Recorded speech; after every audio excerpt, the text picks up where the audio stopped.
ও মাই god, এবার এই কেমন স্টাইলে পবিত্র ঈদের দিনে ফটো পোস্ট করলেন শবনম বুবলী। বিস্তারিত জানতে চ্যানেলটি সাবস্ক্রাইব করে সম্পূর্ণ ভিডিওটি দেখতে থাকুন। সুপ্রিয় দর্শক, আজ পবিত্র ঈদের দিন এবং এই ঈদের দিনকে কেন্দ্র করে বাংলা সিনেমার জনপ্রিয় অভিনেত্রী শবনম বুবলী তার ভেরিফাইড ফেসবুক পেজে কিছু স্থিরচিত্র প্রকাশ করেছেন।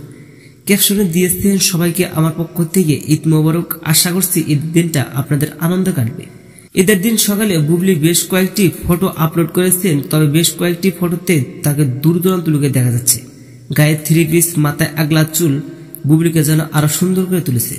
সুপ্রিয় দর্শক, শবনম বুবলীর এরকম নতুন স্টাইলে দেখে আপনার কাছে কেমন লেগেছে সেটা ভেবে কমেন্ট করতে পারেন নিচে কমেন্ট বক্সে। এই ছিল আজকের ভিডিওটি ভালো লাগলে লাইক দিন, আপডেট করবে আমাদের সাথে। দেখা হচ্ছে পরের কোনো ভিডিওতে। সে পর্যন্ত ভালো থাকবেন, সুস্থ থাকবেন। আল্লাহ হাফেজ।